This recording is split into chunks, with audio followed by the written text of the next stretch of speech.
আজকের এই ভিডিওতে আমি আপনাদের দেখাবো কিভাবে খুব সহজেই স্ট্রিমইয়ার্ড ব্যবহার করে ফেসবুক গ্রুপ সহ বিভিন্ন প্ল্যাটফর্মে লাইভ করা যায়। অনেকেই আরটিএমপি সেটআপ বুঝতে পারেন না, তাই আজকে পুরো প্রক্রিয়াটা একেবারে শুরু থেকে শেষ পর্যন্ত সহজভাবে বুঝিয়ে দেব। প্রথমেই স্ট্রিমইয়ার্ড অ্যাকাউন্টে লগইন করে নিই। লগইন করার পর বাম পাশে যে মেনুগুলো দেখছেন সেখান থেকে ডেস্টিনেশন অপশনটিতে ক্লিক করব।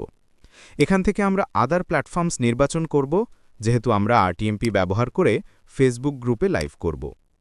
এখন আমাদের প্রয়োজন হবে ফেসবুক গ্রুপের স্ট্রিম কি এবং সার্ভার ইউআরএল।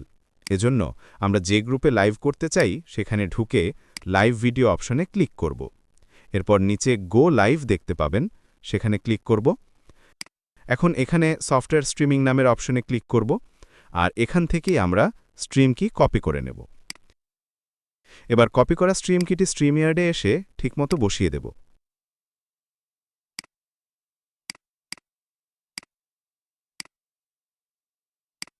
তারপর অ্যাডভান্স সেটিংসে গিয়ে সার্ভার ইউআরএল কপি করব।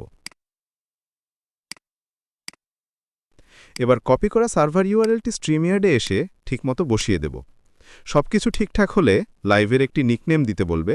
এখানে যে কোনো নাম লিখে অ্যাডে ক্লিক করলেই ডেস্টিনেশনটি যুক্ত হয়ে যাবে। এরপর আমরা স্ট্রিমইয়ার্ডের হোম পেজে ফিরে গিয়ে লাইভ স্ট্রিমিংয়ে ঢুকব। এখানে ফেসবুক গ্রুপের আরটিএমপি সেটআপটি দেখতে পাবেন। চাইলে এখান থেকে ইউটিউব, লিঙ্কডইন বা অন্য প্ল্যাটফর্মও যোগ করে একসাথে লাইভ করতে পারবেন। তবে এখন শুধু ফেসবুকের জন্য স্কিপ ফর নাও-এ ক্লিক করব।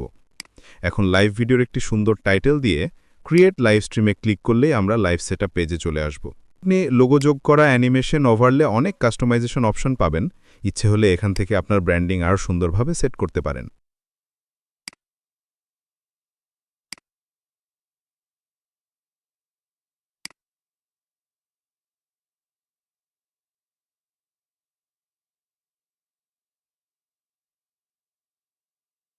সবশেষে রেকর্ড অপশনে ক্লিক করব। তারপর ফেসবুকে গিয়ে লাইভের শিরোনাম সেট করে দিলে এখন শুধু গো লাইভ বাটনে ক্লিক করলেই আপনার লাইভ স্ট্রিম শুরু হয়ে যাবে। এইভাবেই খুব সহজে স্ট্রিমইয়ার্ড ব্যবহার করে আপনি ফেসবুক ছাড়াও একাধিক প্ল্যাটফর্মে একসাথে লাইভ করতে পারবেন।